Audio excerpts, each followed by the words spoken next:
And so building on that conversation a little bit, uh, in this pandemic world, but also in this like increasingly digital world, storytelling has taken a different tone in that it has a much more like amplifying ability as well, and there's two faces to that, right? So I'm curious in your work and inherent to advocacy and social change work, um, how do you continue to center relationships while you tell your own story and while you share other stories who you're working alongside? Mm-hmm. And so the work that I do with Black Lives Matter Vancouver and also my role in Stratagem, um, you know, centering relationships kind of begins with, trust building, right? So you need to make sure that the stories that you're hoping to bring forward, even that being even your own stories, needs to start with the like trust, understanding that there is, you know, a lot of these stories carry a lot of weight and a lot of lived experience and a lot of labor to be able to bring forward all the violence and trauma that several communities are facing and face and are continuing to face. And so we do that by holding space. So Black Lives Matter Vancouver have a platform where we're able to, bring these stories forward. We're able to build on these relationships with different community organizations, different community members, to make sure that not only are we centering Black lives, but we're also highlighting the intersected nature of a lot of oppression that we're facing. So recognizing that we are all fighting for the same thing, and we all want liberation, we all want justice, and so we need to make sure that we are in good relationship with all the grassroots organizations that are doing similar work. And that looks like accomplishment, that looks like solidarity in the work that we do. So even with Stratagem, like Stratagem started from a late night text conversation with Cicely Bell, recognizing that a lot of the people we know in community, most of them are actually on this panel today, but also in the audience, are doing amazing work. However, we don't get these stories told. We're not made aware of their contributions to community, their contributions to the conversation, their contributions to a lot of policy that is being changed right now. And so we wanted to make sure that we're bringing, a lot of educational expertise, but also centering lived experience as expertise, because oftentimes people want to see that, oh, you have a PhD and then you can actually tell your story. But no, people spend 20, 30 years gathering these lived experiences. That is more than any kind of doctorate degree would ever provide, right? And so that was kind of the intention behind Stratagem. It's like, how do we create a community where discourse like this, where we're sharing our knowledge and building this relationships and these bonds, and centering the lived experience of folks that have been often marginalized. So I'm talking about Indigenous people, Black people, queer people, trans people, disabled folks, neurodivergent folks. Like, how do we make sure that we are centering them and prioritizing them actually in a lot of our conversations, given the ways that society is right now? That's great. Yeah. And I apologize to anyone in the audience who may have a PhD, but really foundational to this. No shade, no shade, Yeah. no shade. But yeah, absolutely no shade. But we need to definitely, decolonize our understanding of what expertise is and who gets the platform, who gets the opportunity to share their story or to tell a story. Yeah, absolutely no shade, but lived experience is expertise. 100%. Okay. Well, Udakam, thank you so much for the conversation. And just so you all know, we'll have Udakam back on with the whole panel in about 30 minutes or so. So thank you, and we'll be talking again shortly. Yes, thank you so much. I'm excited to learn from the other panelists. I'm so stoked. Me too. And just for Thank everyone you. in the audience, just a reminder to keep popping conversations into that chat. We can have the conversation in the panel, but also one in the chat. So any resources you have to share, any thoughts or props you want to give, I do encourage you to pop those into the chat. So I now want to introduce Mebret Bayen Bayana. So my brat is a Eritrean born in Ethiopia and raised in Montreal, and is currently the executive director of WISH and the co-chair of Living in Community. My brat supports women and initiatives related to health and safety of women and gender diverse people engaged in street-based sex work.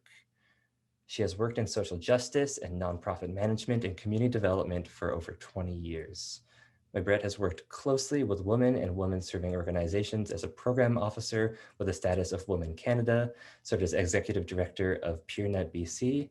She is also a recipient of the 2020 YWCA Metro Vancouver Woman of Distinction Award in the nonprofit category. In a volunteer capacity, Mibret sits on the boards of Equality Fund and Pivot Legal Society. For those who joined us in November, you would have remembered we had Meenakshi from Pivot Legal Society and Nicholas Cryer as well. And Mibret also serves on City of Vancouver's Black History Month Planning Committee and also volunteers with the Vancouver Youth Choir. She lives in East Van doing as much singing, adventuring, plotting with her son, much to her chat's chagrin. Mibret, welcome. Thanks so much for having me, Michael. Nice to meet you. Yeah, nice to meet you too. How are you doing today? Not bad, and I get to hear Udo come and see my sister's beautiful face, so that I'm good. Yeah, a privilege for all of us, for sure. Could you tell us a little bit about yourself and the work you're doing with WISH, but also with the seemingly like infinite number of hats that you're wearing these days?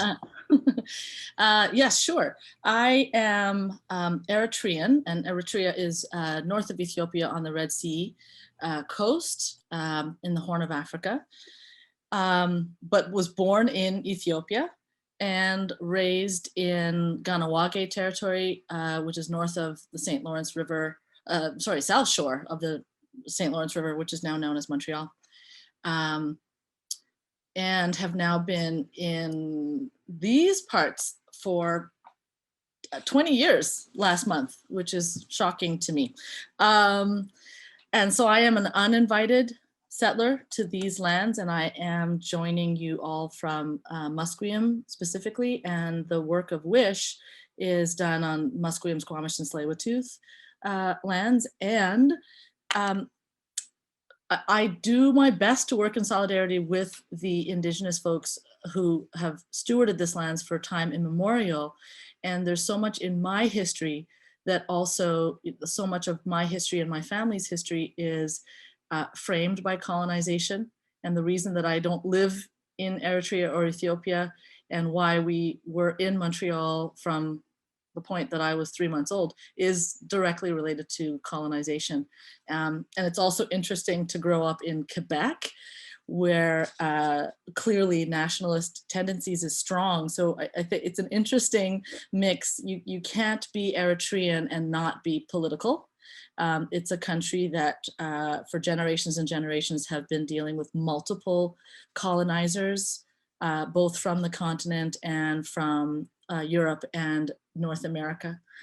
And so you can't avoid being political. And so I think that's a big part of what draws me to this work. I think we're a nation of people who know that, well, we have work to do, and that there's a need to leave the place better than you found it, and to address what you see as unjust, incorrect.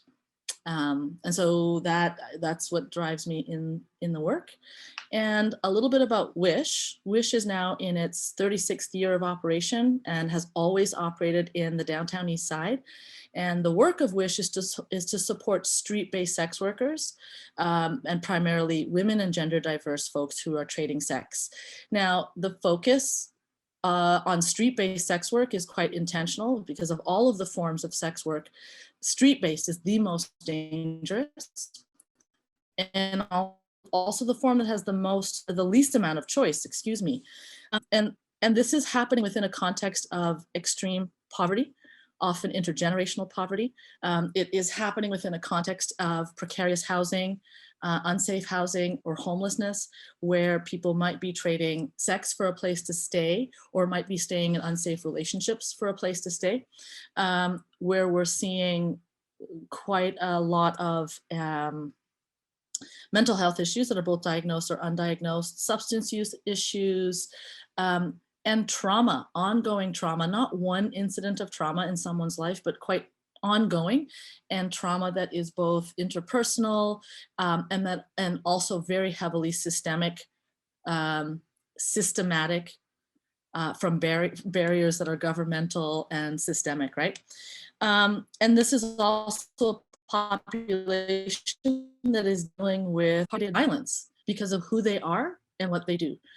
At Wish, as in the rest of the downtown east side, we see a huge overrepresentation of Indigenous women and Indigenous folks in the downtown east side. So whereas Indigenous folks make up about 2% of the larger population, at Wish, and largely in the downtown east side as well, at Wish we're seeing about 50 to 55% of the folks coming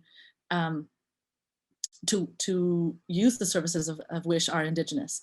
And then in terms of Black folks, for example, whereas we make up only about 1% of the population, at Wish and some other nonprofits in the downtown east side, we're seeing numbers as high as 4%, and yet very little to no services that are targeted towards that population. And when you're talking about street-based sex work, the intersection of race and gender and the impacts on someone's safety are massive. So we can quite linearly draw the connection between, so for example, being able to say that a trans Indigenous sex worker or a racialized trans sex worker is likely to be the most vulnerable person and person who is at risk of the most amount of exploitation. So our work sits at the intersection of all of these issues and all of these identities. And the work of Wish looks like frontline programming, a drop-in center that all operate 24/7 or at least every single day or every single night. So that's a drop-in center, a shelter, an outreach van called the MAP van, and a safe respite site, outdoor one. And then there's a whole host of capacity building programs aimed to support both the short-term and longer-term goals that anybody might be identifying when they come to Wish. So that's me and Wish in a nutshell. Awesome. Thank you for sharing. And I remember it must have been in late September that you had your first overnight shelter, or if it sounds like there's already an overnight one, but at first like place with beds that opened up. Yeah, and that was a pretty significant first. So it's a 24/7 shelter that is exclusively for street-based sex workers. It's the first of its kind in Canada. And this is something that not just Wish, but sex work support organizations across the region and predecessors and allies have been working towards for years. COVID accelerated this project, and we've now just hit the 3-month mark of that shelter being open. The beds are full, and to no surprise, we're now hitting about an averaging of about 5 turnaways every day, just to sort of show the need for something like this. Right. And I mean, I guess this is a big question to ask, but for the listeners out there, what can we do to advocate for more beds or more support for more programming like that? Yeah, I think a big part of it is recognizing the need of this population, that it is okay to get hyper specific about the types of populations and subpopulations that need tailored and targeted services and supports. So there are shelters all throughout Vancouver and shelters all throughout downtown east side, but the need for one to be exclusive for street-based sex workers, and then later on, hopefully for other types of sex workers, is really important, because there will be different needs, there will be different issues, and then depending on who the organization is that is delivering it, different types of services in response. So anything to advocate for really specific niche programming actually makes a huge difference. And then we are always advocating for the need for women only or women dominant spaces that are overtly and explicitly welcoming of trans and gender diverse folks. We're always talking about the fact that if you make a space, if you would design a space intended for those who are made most vulnerable by systemic issues, then it will be safe for all. And a huge component of, if we're talking about co-ed spaces, shelters, housing, public spaces, let us do everything we can to make it overtly safe for women, overtly safe for gender diverse folks, so that it will then hopefully, through programming, through partnerships, through intentional community building, we're talking about a type of behavior, gendered sexual violence, that is simply not acceptable. And the only way to do that is when it is women dominant, and gender diverse, through staffing and through programming and for who it's intended. So this whole idea of congregant and congregating spaces that might, and I'm going to use this word intentionally, that might be overrun by cis men is always unsafe for women. And so when we see co-ed spaces, and I'm going to talk about the downtown east side, when we see co-ed spaces, if there hasn't been intentional design, forget about it. It just turns into another men's only space. So that's where we could use a lot of help from folks who are listening tonight, just advocating for spaces that are overtly by and for women and gender diverse folks, or that is prioritizing those populations. Mm-hmm. Wonderful. Thank you. So you answered this question a little bit in your introduction, but I would love for you to, if there's anything else that you could speak to about it, I'd really love to hear it. So as you say, growing up Eritrean, like social justice is inherent to that work because the personal is political. And when you came to Vancouver, did you come ready to get involved in nonprofits in the downtown east side, or did you come into that work in another way? I think anywhere I land, I'm going to figure out how to get involved in nonprofit work and in community organizing.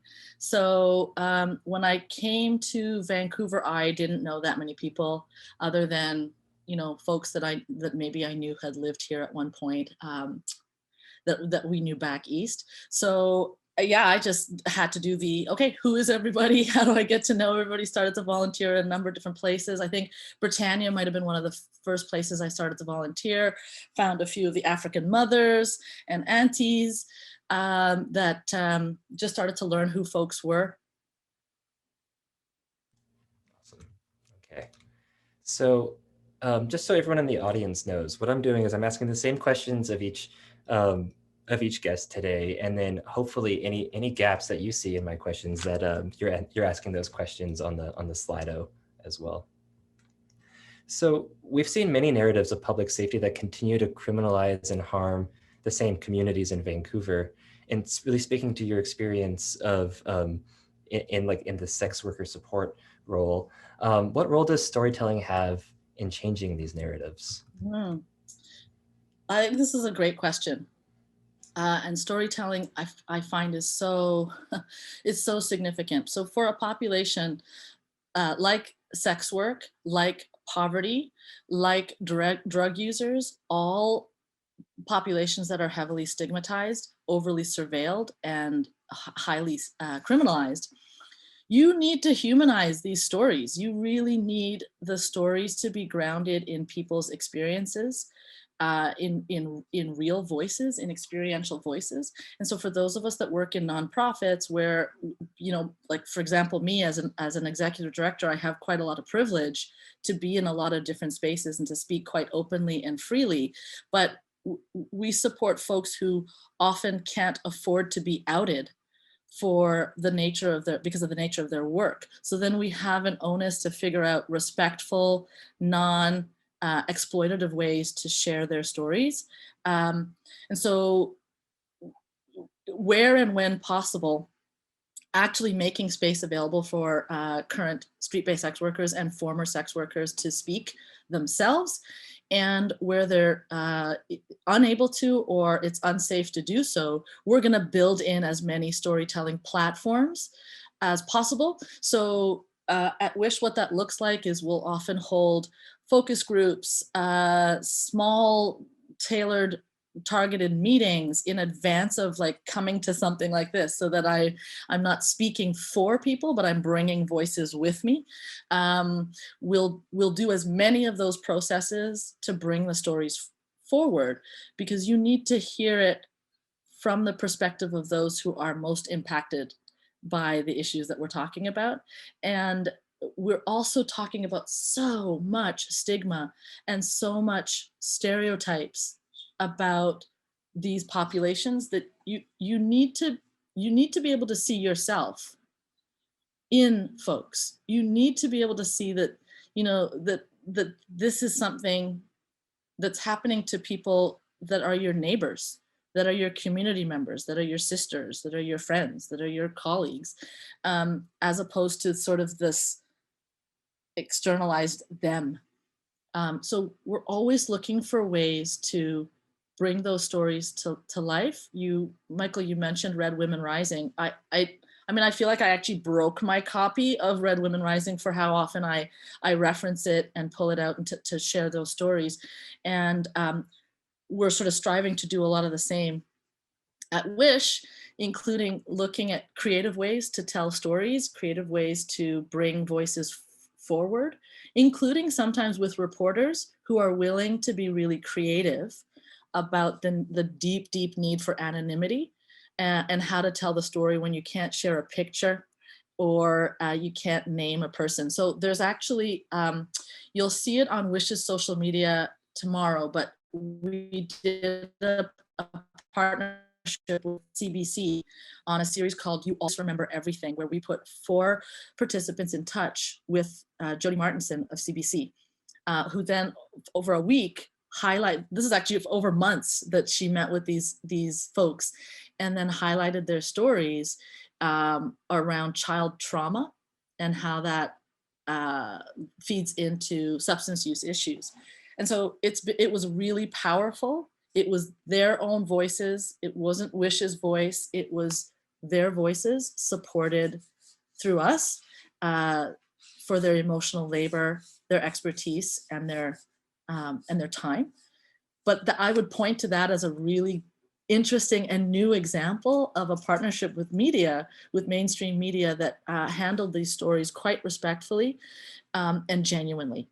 And I think it will make a difference in terms of understanding things like poverty, the violence of the child welfare system, and ongoing violence of poverty and systemic barriers that we have a responsibility to address. I'm excited to see those stories tomorrow, and we'll make sure we share them out. When we send out the recording, we can also send out those stories that are shared via CBC as well. It reminds me a little bit of the work that the Poverty Reduction Coalition did a few years ago, where they were interviewing people on the downtown east side, and then they had somebody animating so that nobody had to be in front of a camera for that work. That's right. Either.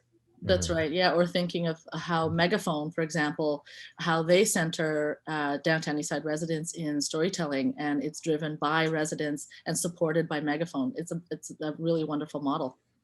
Yeah. I'm a huge Megaphone fan. I think there's somebody from Megaphone's here tonight, so shout outs to you. Okay, so my last question, and getting towards, again, like these more nuanced ways of telling stories, especially in this digital world. Inherent to advocacy and social change work is amplifying and elevating these stories. And also, sometimes we can see these stories turn really quickly into statistics. Right. So how do you keep centering relationships in this work? Yeah, that people aren't statistics, that they're not numbers, that there are whole people here that are deserving of respect and deserving of dignity. So if we can at least start from a place of dignity and recognizing that people's experiences are real. They're real experiences that have resulted, like there's rich stories there, whether they're good or bad, they're rich stories. And then that it's sort of our onus to look beyond the statistics and to get to themes instead of stats, to get to, well, what's the story here? What are the systemic barriers that these stories are all pointing towards? Red Women Rising, again, is a perfect example of that. So many clear themes that if you listen to residents of any community, it's going to come out. It's that people are not stupid. People know what's happened to them and their families and their communities. And it's up to systems to listen and to pay attention beyond statistics about what is it that each of us might be both inadvertently and overtly doing to hold up systems of oppression, right? So whether you work in the ministry, whether you work at a nonprofit, what are the things that we're doing? If you're a manager, if you are a frontline worker, are you making sure that you're not centering yourself, you're getting out of the way to really make sure that you're in service to something? And so if you look at stats as opposed to whole persons, you're gonna miss humanizing people, right? You're going to start treating people as stats instead of whole people. So I think something that's really interesting to look at is, and I think all of us have had this experience where you wonder with pain why some stories make it to mass media and trigger the hearts and souls of everybody, and hashtags are created suddenly and massive crowdfunding is happening, and you're thinking, I don't know why, a Black woman or a Black girl went missing. Why are people not in tears and outraged? And it's the same thing with the missing women in the downtown East Side, where, are you kidding me? 67 plus women go missing and there isn't mass outrage and people storming the streets to address that.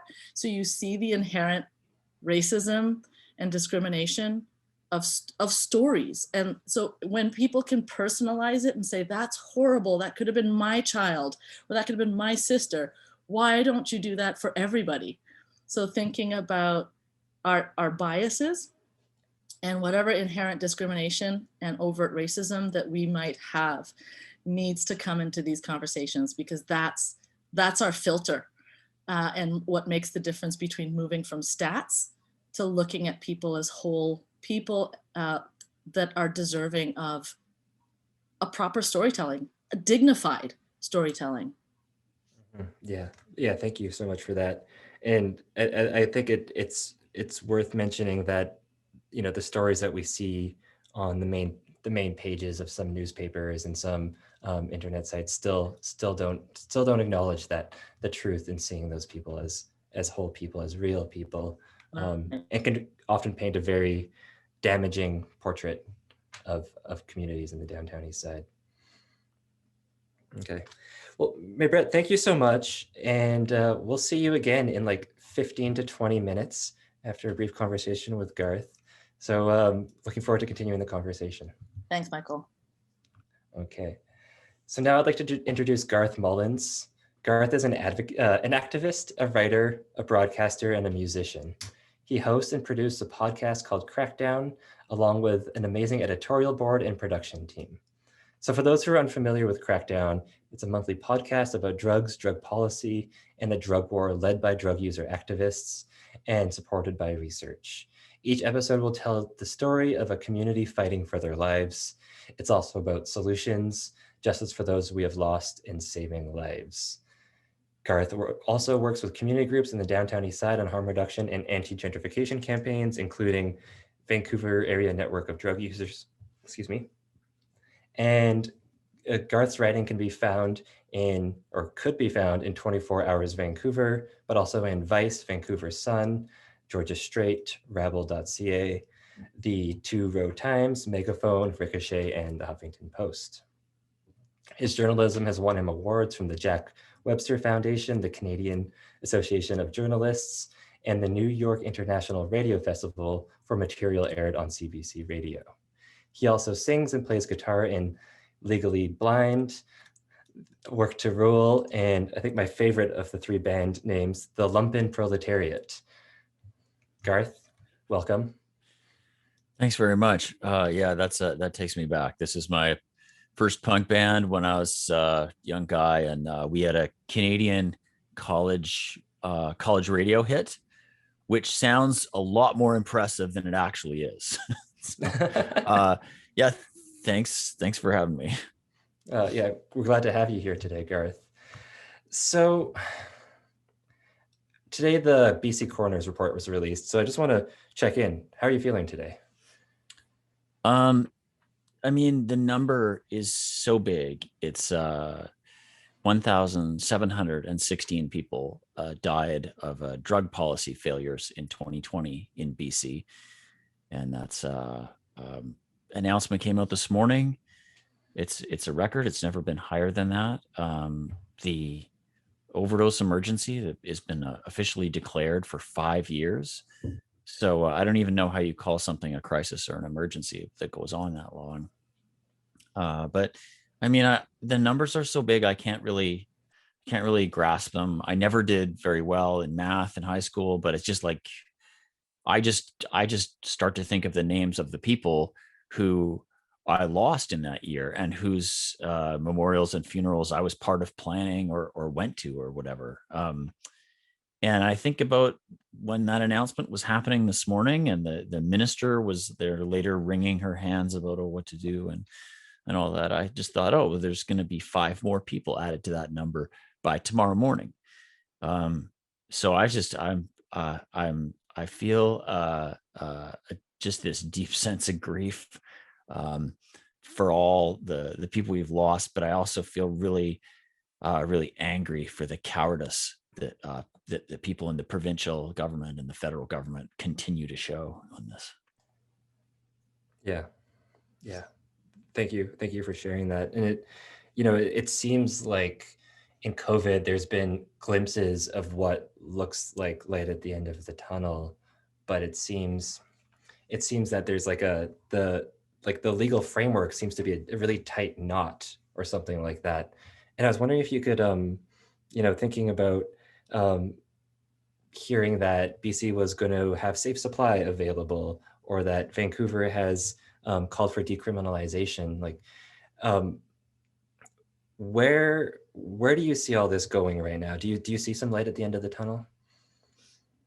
Well, yeah, I mean, these things are all these things. Decriminalization and safe supply are demands from the drug user liberation movement, and that's what I'm part of, and has been around Vancouver since the 90s, since the last overdose crisis.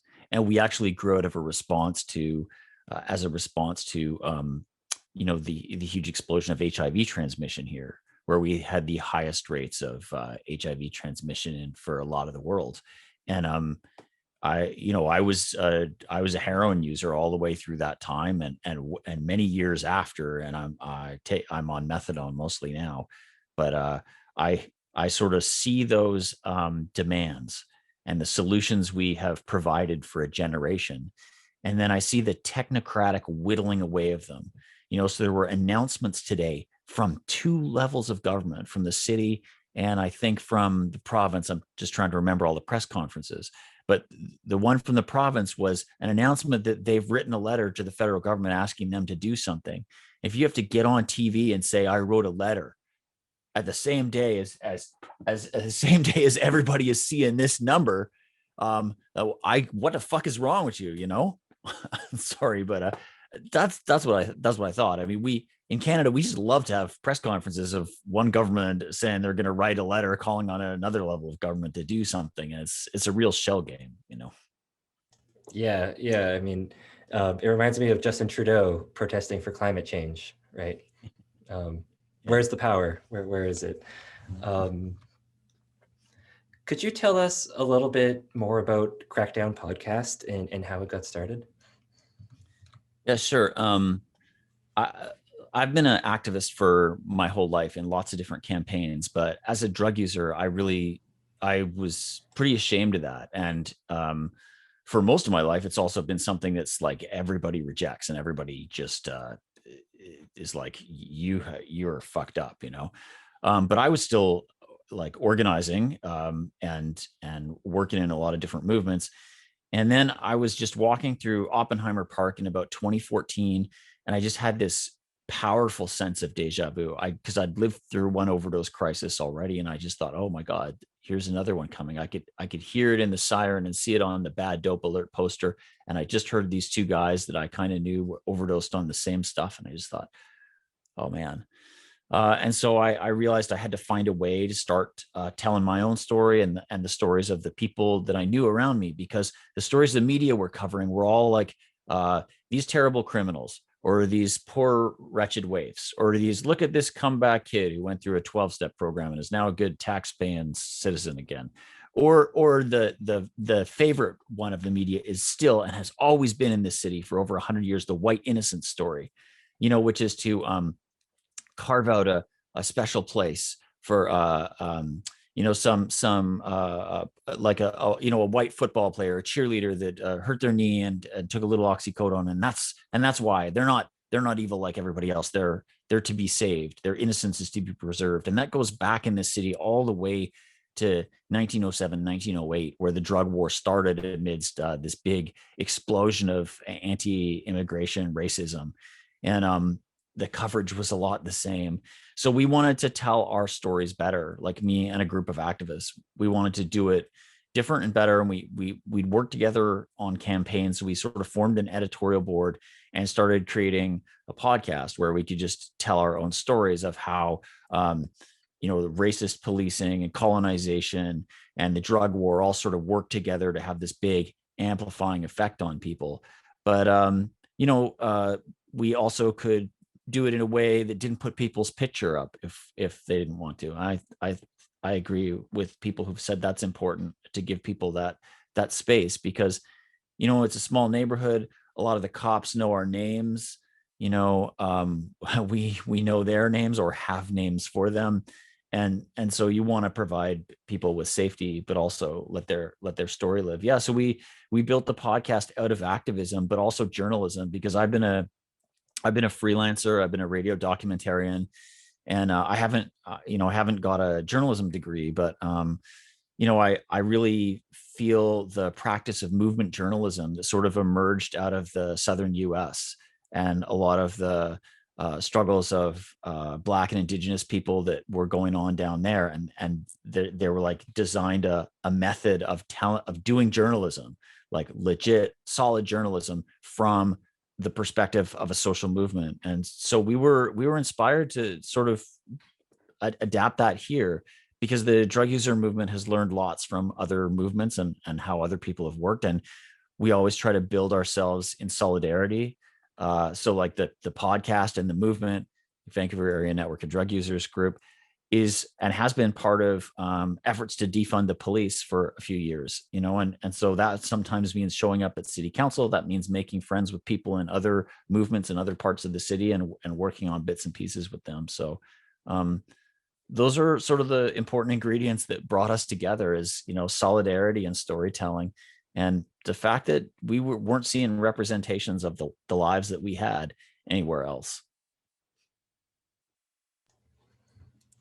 Awesome. Yeah, it's such an amazing podcast. For anyone who hasn't listened to it, I highly recommend it. The last one, more of a celebratory tone as well, with the vaccinations coming to the downtown east side.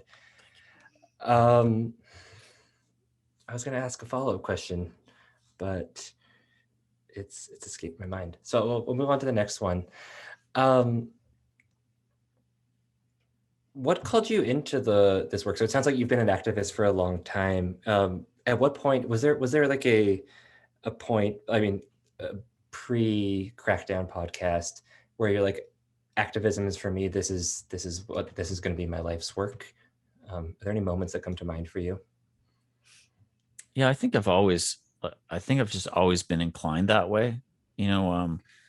I just when I grew up I was a kid in Yellowknife in the Northwest Territories, and this guy named Greg used to pick on me, right? Like I have albinism, I'm albino, so that means I'm pretty much blind, and so I was just a target for the school asshole in every school I went to, or even groups of school assholes. And so I was like 6 or 7 or something. This guy was just beating my ass all the time, and it's just like it's not good, right? And then he turned on somebody else in the class, and he was like getting his focus on them. And my buddy said, "Oh, it's good. It's not you anymore." And I was just like, "No way, no way am I letting this." And I just went and fucking smoked the guy in my grade 2 class. And I got sent home and I got in a lot of trouble for it. But he didn't fuck with me again. And I kind of try to develop my ideas around that a little better so that it doesn't involve that sort of thing all the time. But and I realized me and my friend and this person who we turned to kind of talked about it, and we worked together, and we realized, oh, there's way more of us than him. And then you know, when I had jobs in the resource sector in mining, I realized that without a union, it's a very dangerous place to work. Like 2 people got killed in the mine while I was working there. Again, in the north, that's what all the kids in the north used to do, is go work in mines. And like I began to realize, and over my life working in radio and journalism, and as a researcher, and in like white collar jobs, the same thing really applies, you know, and the same lessons are there. So I don't really know what called me in. I don't know if it was that bully that I smoked in in grade 2 or whatever, or how that happened. But I know that the work on Crackdown, I got called in a lot by my pal, my oldest friend, Jeff Loudon. Him and me have been friends for like 30 years. And he was a 60s scoop kid, and he's spent like a third of his life incarcerated. And we just always try to talk this stuff through. And I realized that like his story and the story that's coming out between me and him, and what we're learning from each other, that doesn't have anywhere to go. Like I tried to pitch it even to CBC or something like that, like bits of the idea, and I couldn't find a place for it, you know. And I realized we're going to have to build it ourselves. We're going to have to build a place that is comfortable for him to talk into the mic, you know, and a place that has the right kind of political perspective to start by believing people. This is another big problem, is that people who use drugs are never believed by anybody. So we had to kind of overcome that too. But I kind of felt like he called me in. He had a desire to tell his story. Like he's wanted to, you know, and really didn't know what to do. And then I just thought, oh, let's make radio, you know, and we gathered up in a group of people together. And he's always looked out for me, you know, like he's always I mean, he's always had my back, right? So like this is kind of what I could do too. Awesome. Yeah, it's great to have friends encouraging you to do the hard work sometimes as well. Okay, so we've seen many narratives of public safety that continue to criminalize and harm the same communities in Vancouver. You know, some of the journalism I've read in the last 6 months has just been absolutely atrocious, especially on drug users. In your work, how are you using storytelling to change some of these narratives? I guess I'm just trying to show the people the way it really is. You know, like you get parachute journalism that tries to take a little picture, or you know, like grab a frame of life on the downtown east side, but actually drug users are everywhere in the city and everywhere in society. And so it's just kind of lazy to cover the overdose crisis by taking a picture of someone who has to use outside because they got no housing, right? Like go over to Dunbar and go knock on doors or something. You'll find people there because the coroner finds bodies in all parts of the city. So we know that that's true. So I think the other narratives we're trying to actually combat come from, you know, groups of concerned citizens that are always calling for more policing, that are saying like, oh, the tents in the park are terrible, or I don't like someone sleeping in the doorstep or using outside or something like that. And they have a great deal of influence over what the police do. You know, in fact, the Vancouver police formed a special unit to go, in the deputy chief's words, to the people who you call if someone is sleeping in your doorway or using drugs in the park. And this is a unit formed in the middle of a pandemic. This is what people think is the important, pressing issue, right?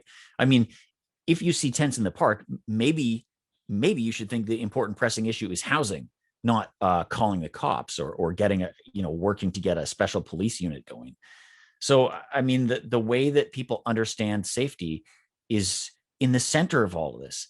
Safety, for me, I cannot call the cops, like, because I don't know what's going to happen, because they shoot people, they arrest people, they get it wrong, they don't believe us, or they, something else. So it's just not available. 911 isn't available for lots of people.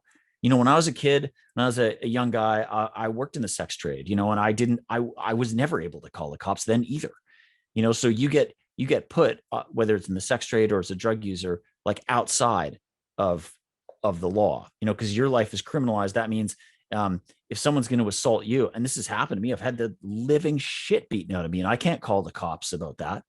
Someone just down the way here is just beating on his partner, and you can just hear the screams. And it's like, I can't call the cops, but I went in there, we busted down the door and stopped that shit. But it's just like, this is the world that we have. But we also, as a community, we know how to make communities safe better than the police do. That's a narrative I want to put forward too, is to show that democratically, and by making links with each other, we can build more safety. Like around the Vancouver area network of drug users, we're excellent at de-escalating people. Like, I have de-escalated somebody who had an axe one time. My friend Laura has de-escalated everybody in every kind of situation. And then, like, in the beginning days of this year, the police shoot some guy out in the street, just down the road, right? Kill him. And I just thought, that's Chester, who was killed there. And I just thought, if we had a chance at that, or if the police didn't only occupy that space in society, or if people like us were empowered to do stuff like that more, maybe we had a chance.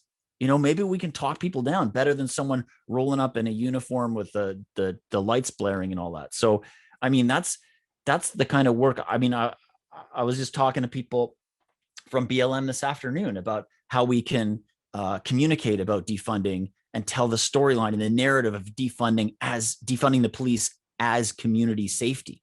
Like, because every time you think about constructions of community safety, it's safe for whom, right? Someone has to be made safe from seeing someone use drugs in public. No, we need to be made safe from the cops and from the massive numbers of people who are dying. So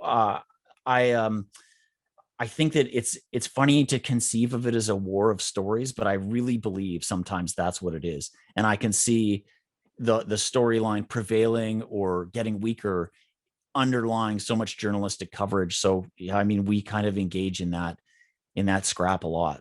And I'm sorry to be talking about punching people in grade 2 here, but it's been a long day, so that's what's happening.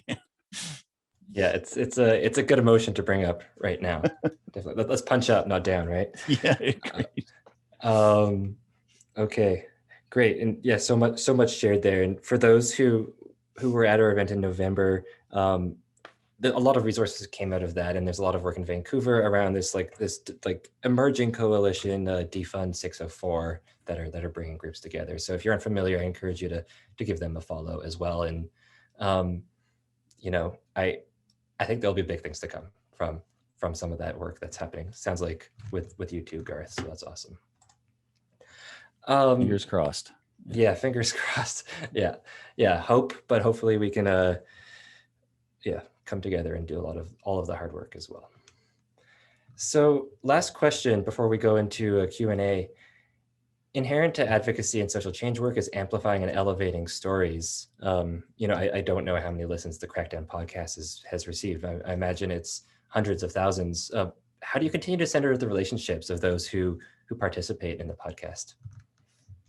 Well, they're my friends, a lot of them. I just feel so I think about Laura. Like, I saw her yesterday. We haven't seen each other for a while because of the stay-at-home stuff. And Laura Shaver is the president of the BC Association of People on Methadone. And Laura is the one who taught me how to talk out loud about being a drug user and not be all shameful about it. Just say what your experiences are. And I saw her yesterday, and I was just really happy to see her. And I noticed that she had a big parka. And I always notice what kind of jacket people have, because I I don't like thinking about my friends being cold, you know. And those friendships and comradeships, like when you're in a political struggle together, and it's really important, that accountability makes me get it right. Like every time I'm editing a piece of tape or writing a part of a script, or we're thinking about how to put the podcast together, it's just like those people are there. They're like, they're a part of me, you know. Um and we, you know, we started out with an editorial board of 9 people, and now we have 7, because 2 have died since we started the podcast. And me and Laura and other people on the board, we plan the funerals, you know. Like I pick out from Spotify, I pick out the playlist of the songs that people like. And I feel like that's how we amplify people's voices too, is by not letting them get erased. You know, because when people die, sometimes they've been displaced from their own home territory, and or maybe from their family or something like that. And it's us out here who know them now, and so maybe we're the ones telling the story for them, you know. And so we have to make sure that celebration of life or funeral or whatever is really clear. This person was well respected and well loved and smart, and we make it political too. You know, we make this lack of erasure political. And I think that's the kind of storytelling that I've just started to come to realize is maybe one of the most important things we've been doing for the last few years, is not letting people disappear, not letting people just become ghosts haunting that statistic that we hear every day, but making that real, and making that real for us in our community, and holding them up. And we all learn little things about them because there's parts of them that are stored in each relationship with each of us. So like Charisse was one of the people on the editorial board, and she had this way of saying my name that she sang it like a little 2-note phrase, you know, and it was really sweet. And I said that, and people were like, oh yeah. And we kind of realized this thing about how she sings people's names just to say she's happy to see you or something. And you take all those little pieces together, and you put a composite of that person back together, and you tell the world, and you make it matter. And so I say her name. I try to say it everywhere I go. And I try to keep those stories alive. And that's like the amplification that I know how to do. We do it with the podcast, and, you know, we probably should get on the promoting it more consistently or something like that. But it's like, I guess I feel that the amplification we can bring is through the mic, but also through the stories that we bring together of people who actually like can't tell them anymore because they're gone. You know, just, I think it was 10 days ago was the last one. Ron Kulke was, a Cree guy from Alberta, a friend of mine for about 10 years.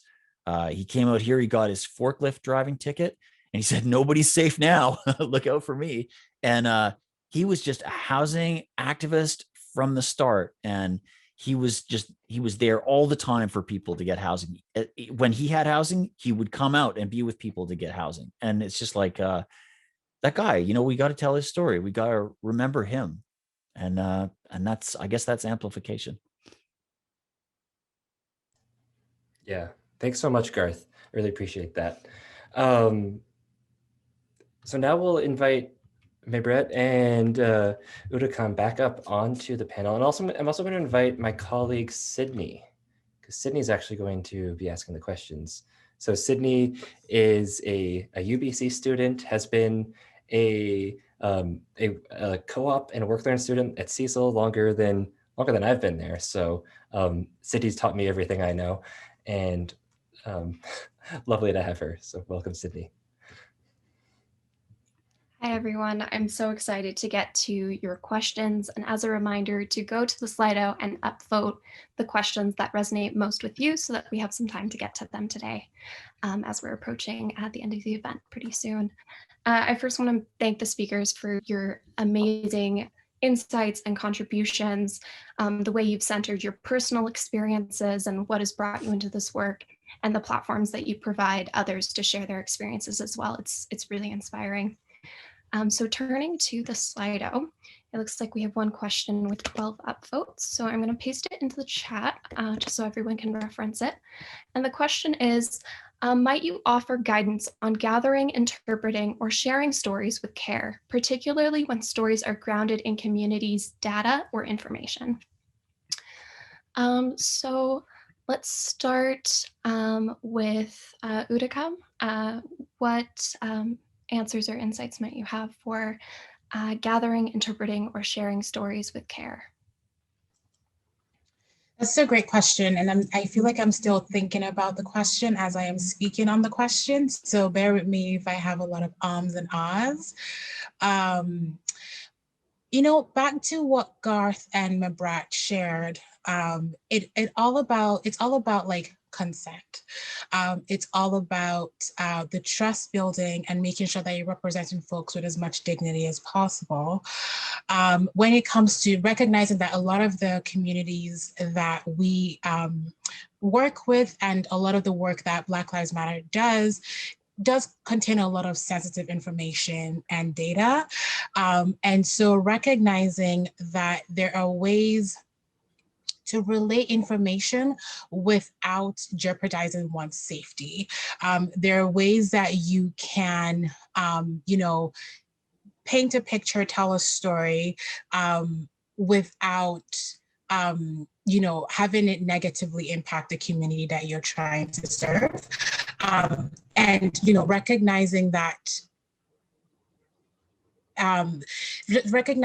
you don't need to expose someone's data, information, story to be able to get that information out there. And a lot of that has to do with like the trust building I spoke on a while ago.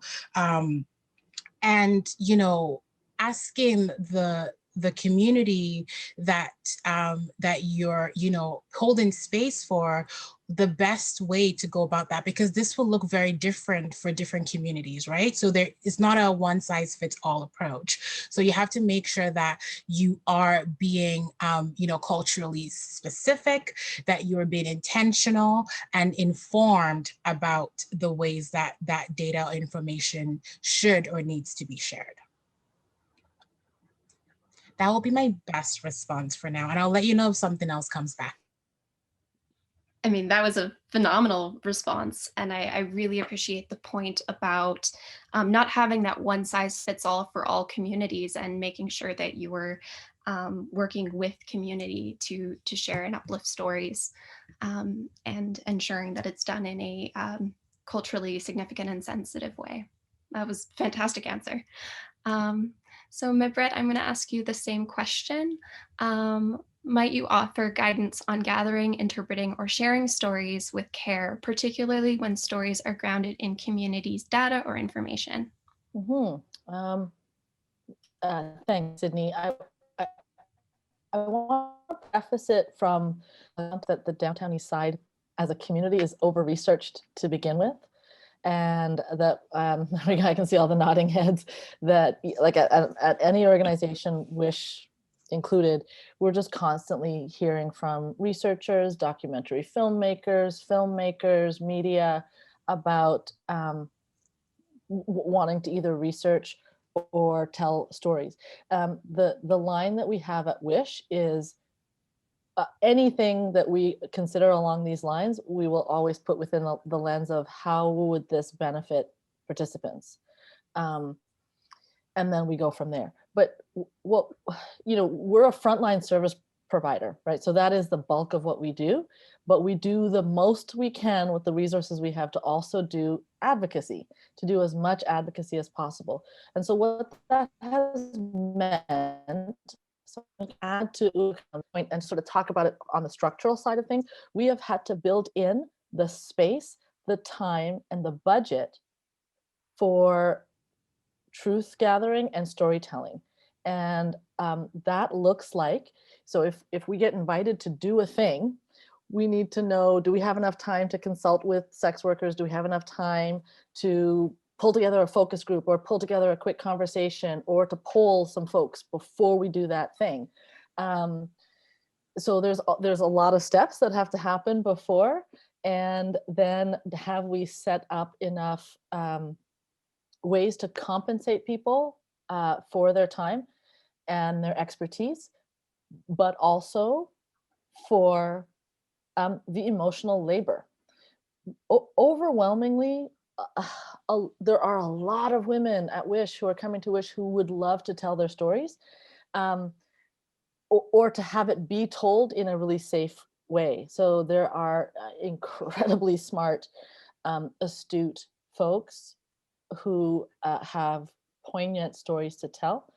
And so we're just looking for all of the ways to do that as thoughtfully and carefully as possible. So as I mentioned before, there's just sort of taking the cues from our participants about what they want to share, how much they want to share, and how they want to be presented. And then quite a lot of conversations about how to ensure anonymity, how to make sure that the whole process isn't going to be harmful, isn't going to be traumatizing or re-traumatizing. And then a lot of, like, if we're going to be dealing with an external storyteller or like media, huge amounts of conversations about how the information will be used. And we've pushed, when it comes to mainstream media, we have pushed the boundaries of even getting to the point of being able to see as much of the information before it's published, to make sure that somebody's story hasn't, and be able to show it to the participants to make sure the story hasn't, that their story hasn't been told incorrectly or disrespectfully. And that's a thing I've never seen before in terms of dealing with mainstream media. And I just saw in the chats earlier on, I have to give a shout out to Co-op Radio, because they've been doing that for years. And like Garth and folks like that, all those podcasts, this is a natural thing, but it's like the rest of mainstream media that has to catch up to this kind of intimate, community-based storytelling. So I think so to answer your question, it would be taking the cues from those whose stories are being told about how they want to be portrayed, what supports they might need, what compensation is more than fair, not just adequate, but really quite respectful of of what it is they're sharing, and doing as much thoughtful thinking about how to not cause harm before, during, and after the gathering of information and sharing of the information. Wow, there's so much insight in that answer, and thank you for kind of walking us through your experience with this question at Wish. Yeah, there's so much to unpack. There are so many amazing insights. It seems like a very participatory process all the way through, and that seems like the right way to do stories justice. Yeah, sort of like the kitchen table approach, right? Which is so common in so many types of communities, definitely Black communities, brown communities. In Canada, I think we see it on the East Coast, that whole this is where you do the work. You do the work around the kitchen table, the activism and the storytelling all sort of come from that grounding. It's really interesting. Yeah. And it's really interesting to hear how to bring those practices into kind of traditional journalism media outlets as well. So it's really great to hear that that's the consideration that you have when working with media, and bringing some of those practices into that space as well, where as you were saying, that doesn't exist very typically. So Garth, I'm going to ask you the same question. Might you offer guidance on gathering, interpreting, or sharing stories with care, particularly when stories are grounded in communities' data and information? Yeah, just start with your own community. Like whatever community you're a part of, there's stories to tell there, and you're better placed to know who to check in with and if you're using the data right. If I'm not sure, I just check in with the person who the story's about. Like if I have a piece of a recording that seems like, I'm like, oh, I don't know if I'd want that. I don't know. I just play it to the person. I'm like, what do you think about this part of it?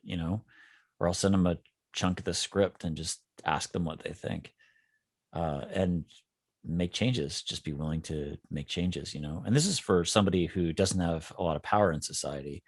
If it's a minister of something, then fuck that. They don't get any of that stuff. Like, then you just do it. Like, you said it, I'm running it. It has to be true, but and it can't be defamatory, but I don't extend those kind of oh, here, look at a draft of the story to anybody with any structural power in a situation like that. And you know, I guess the final thing is the relationships. I mean, if you have relationships, then that's a really good guide. So like, for example, we did an episode about colonization and harm reduction last year.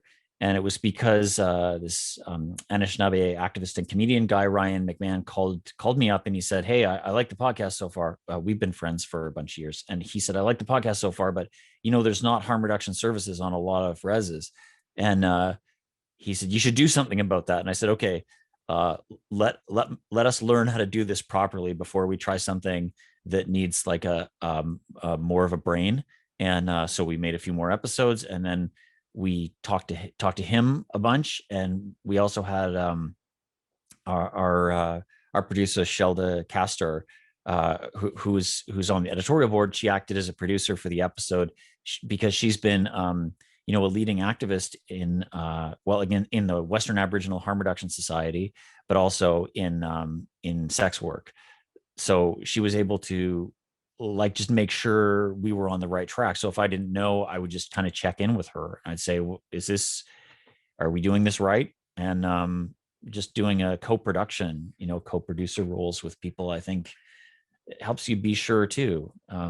Because I'm not Indigenous, and I'm like not affected by colonization on the downtown east side. So I'm not well placed to do that. But, as the host and the executive producer of the show, I can't leave that part out. So I have to do it in a way that's going to produce the right results. And so there's a lot of different perspectives there about harm reduction because Indigenous Canada is huge, right? Contains lots of different nations with lots of different perspectives and lots of different, within each nation, there's different perspectives and stuff. So I start by going to a harm reduction conference at Musqueam, and then you could just hear from the questions. People have a lot of different thoughts on it. So we're not even intending to conclude something. We're intending to follow Ryan McMahon's suggested path of just show some of the dynamics, show some of what's going on. And, that's what we did.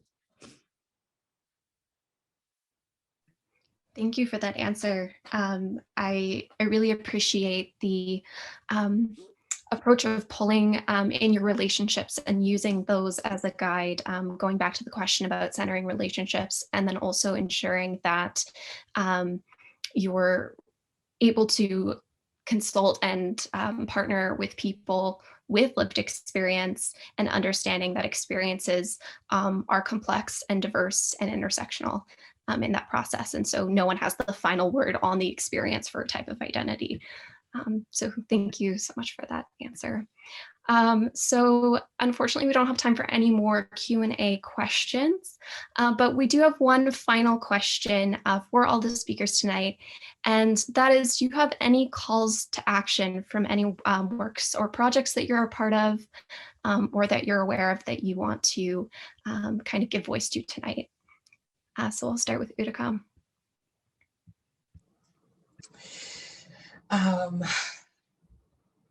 I would say that just on a general note, a call to action would be for folks to really get more involved with, the policies and the bylaws in their area. I find that a lot of people are not as tuned in, to actually demanding change of elected officials in their region, in their area.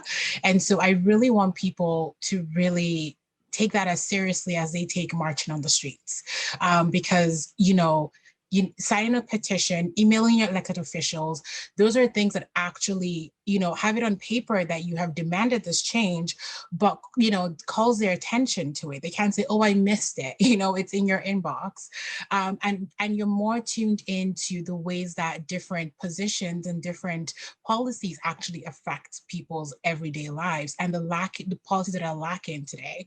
And so just on a general note, that's what I will say, but also just inviting folks to support Defund 604, support the Defund the Police movement, recognizing that defund defunding the police, similar to what Michael shared, is a call for community safety, right? And the fact that we can,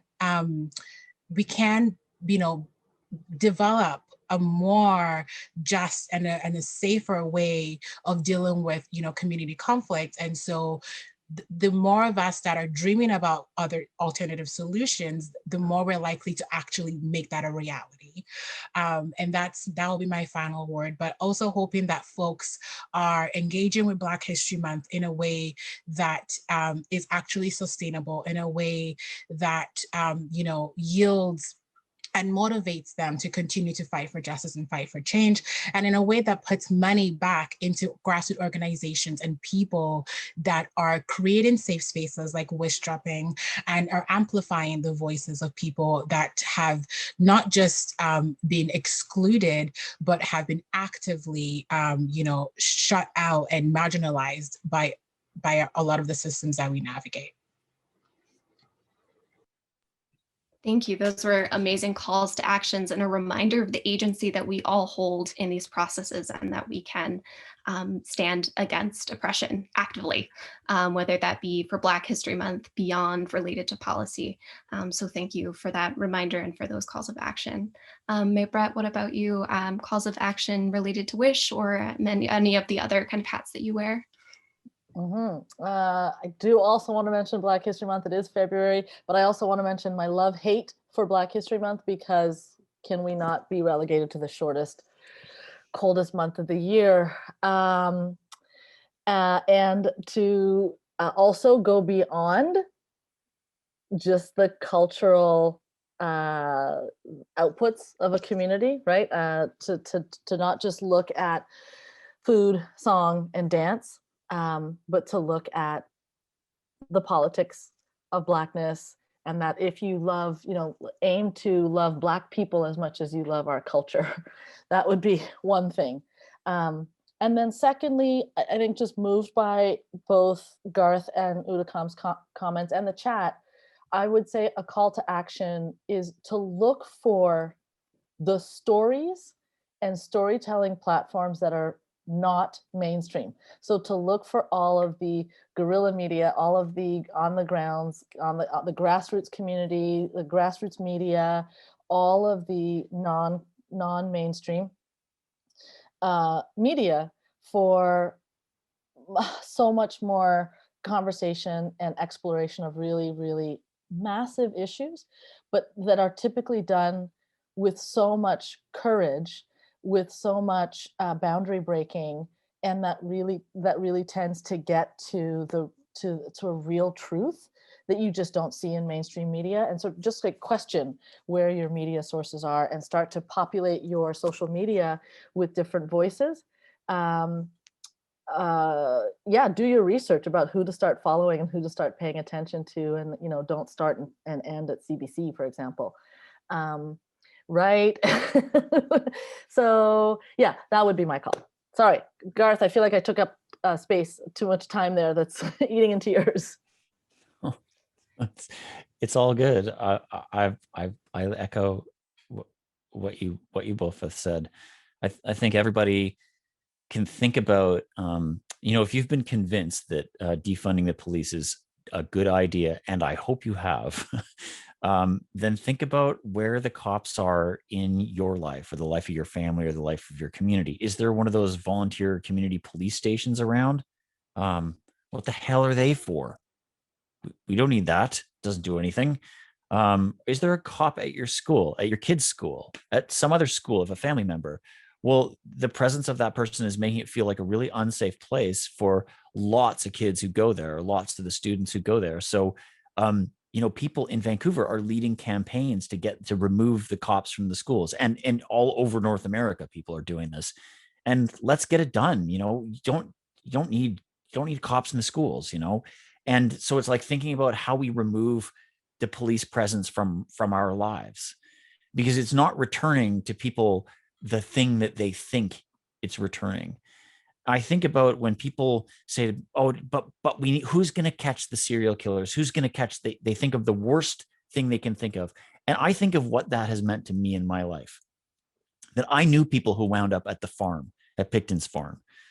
I was here in the 90s when people talked about this on the street, when they knew who the guy was and where the farm was, were warning each other not to go there.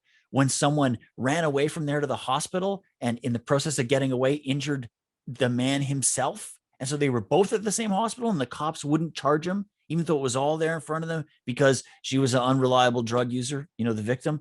So this is the example of here's a scary person that's predating Vancouver and they are fucking asleep at the switch, not interested, not involved. We have maybe 16 murders around here a year. Half of them don't get solved. So if the person still isn't holding a smoking gun over the guy who got shot, they're not gonna do much, right? So this idea of safety is such a myth with the police. So maybe you don't want to go all the way with me and have a world where we don't need police because people have organized societies without police before. Lots of societies have run that way. But if you just want to start to reduce it, start to wind down those budgets that have ballooned over the last decade or so, think about how you can do that. Think about what that means. And think about also what better things could be done with that money.